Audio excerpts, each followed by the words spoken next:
வணக்கம் ஃப்ரெண்ட்ஸ், இன்றைக்கி நம்ம பார்க்க போகிறது என்னென்னா பசில்ஸ். என்ன பசில்ஸ்னால், கீழே பார்த்தீங்கன்னா இதேமாரி ஒரு வலை பின்னல் கொடுத்துருவாங்க. கொடுத்துட்டு இதுக்கு ஆப்போசிட் என்ன அப்படின்னு கேட்பாங்க. ஆப்போசிட்னா எக்ஸாம்பிளுக்கு நீங்கள் கீழே பார்த்தீங்கன்னா ஒரு வலைப்பின்னல்னு சொல்லியிருக்காங்க. ஒரு டிஃப்ரெண்ட் வலைப்பின்னல் கொடுத்துருக்குறாங்க. ஒன்று ரெண்டு, நான் ஒரு எக்ஸாம்பிளுக்கு ஒரு 3 வலைப்பின்னல் கொடுத்துருக்குறேன். கொடுத்துட்டு கொஸ்டின்ஸ் ஆக்சுவலாக அப்படி தான் கேட்பாங்க. இது மாதிரி கொடுத்துட்டு ஏதாவது ஒரு நம்பருக்கு ஆப்போசிட் நம்பர் என்னன்னு கேட்பாங்க. ஓகேவா, இதுதான் சம்மு. ஆக்சுவலாக ஈஸியான சம்மு தான். ஆனால் சில பேர் இந்த மாதிரி சம்மு இந்த பாக்ஸை பார்த்தோன்னே இதை விட்டுட்டு போயிடுவாங்க. ஈஸியாக ஸ்கோர் பண்ணக்கூடிய டாபிக் இது. அதனால் இதை மாதிரி சம் வந்துன்னா அவாய்டே பண்ணிடாதீங்க. உங்களுக்காக இந்த சம் போட்டிருக்கேன், பாருங்கள், ஈஸியாக இருக்கும். இப்போ ஃபஸ்ட்டு கொஸ்டின் என்னென்னா, 3க்கு எதிர்பக்கம் என்னன்னு கேட்டிருக்கிறாங்க. இதேமாரி ஒரு வலைப்பின்னல் கொடுத்துட்டு அதை மடித்து பாக்ஸாக மாற்றினா, மடித்தால், அதாவது ஒரு சதுரமாக மடித்தால், அதான் ஒரு பாக்ஸாக மடித்தா அதுக்கு 3க்கு எதிர்பக்கம் என்னென்னு கேட்டிருக்கிறாங்க. இந்த சம்மில் ஒரே ஒரு லாஜிக் தான். இந்த ஃபாலோ பண்ணிட்டீங்கன்னா முடிஞ்சுது. இப்படி கொடுத்துருந்தாங்கன்னு வச்சுக்கோங்களேன், 1 விட்டு 1, அதை பாருங்கள். இப்போ இதில் பார்த்தீங்கன்னா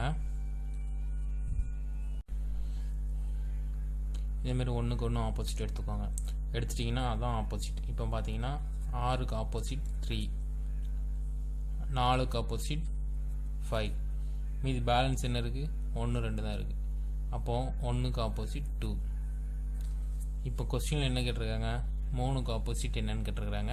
அப்போ 3க்கு ஆப்போசிட் என்ன, 6. சரி, அதே மெத்தட் தான். இப்போ வந்து ஒரே ஒரு லாஜிக் தான். 1 விட்டு 1 எடுக்கிறீங்க, அந்த 1 விட்டு 1 தான் ஆப்போசிட். எக்ஸாம் அடுத்தது 5க்கு எதிர்பக்கம் என்னென்னு கேட்டிருக்கிறாங்க. 5க்கு எதிர்பக்கம் என்னென்னு கேட்டிருக்கிறாங்க. இதில் அதே தான், 1 விட்டு 1 எடுங்க. எடுத்திங்கன்னா நம்ம 1க்கு ஆப்போசிட் 4, 2க்கு ஆப்போசிட் 6. இப்போ மீதி பேலன்ஸ் என்ன இருக்குது, 3 5 இருக்குது. அப்போது 3க்கு ஆப்போசிட் 5. கொஸ்டின் என்ன கேட்டிருக்காங்க, 5ஓட எதிர்பக்கம் கேட்டிருக்காங்க. அப்போ இது ஆன்சர். 5ஓட எதிர்பக்கம் 3. அடுத்து அதே மாடல் தான்.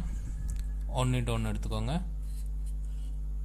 1 விட்டு 1 எடுத்துக்கிட்டு என்னென்னு பார்த்தீங்கன்னா உங்களுக்கு அதான் ஆப்போசிட் வந்துடும். அப்போ 2க்கு ஆப்போசிட் 4, 3க்கு ஆப்போசிட் 5, அப்போ 6க்கு ஆப்போசிட் 1. நம்ம கொஸ்டின் என்ன கேட்டிருக்காங்க, 2க்கு எதிர்பக்கம் என்னென்னு கேட்டிருக்காங்க. அப்போ 2க்கு ஆப்போசிட் 4.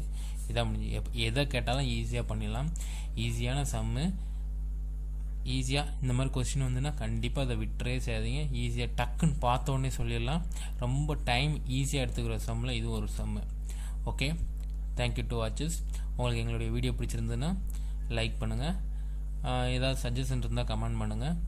அப்புறம் சப்ஸ்கிரைப் பண்ணுங்கள். Thank you to watches.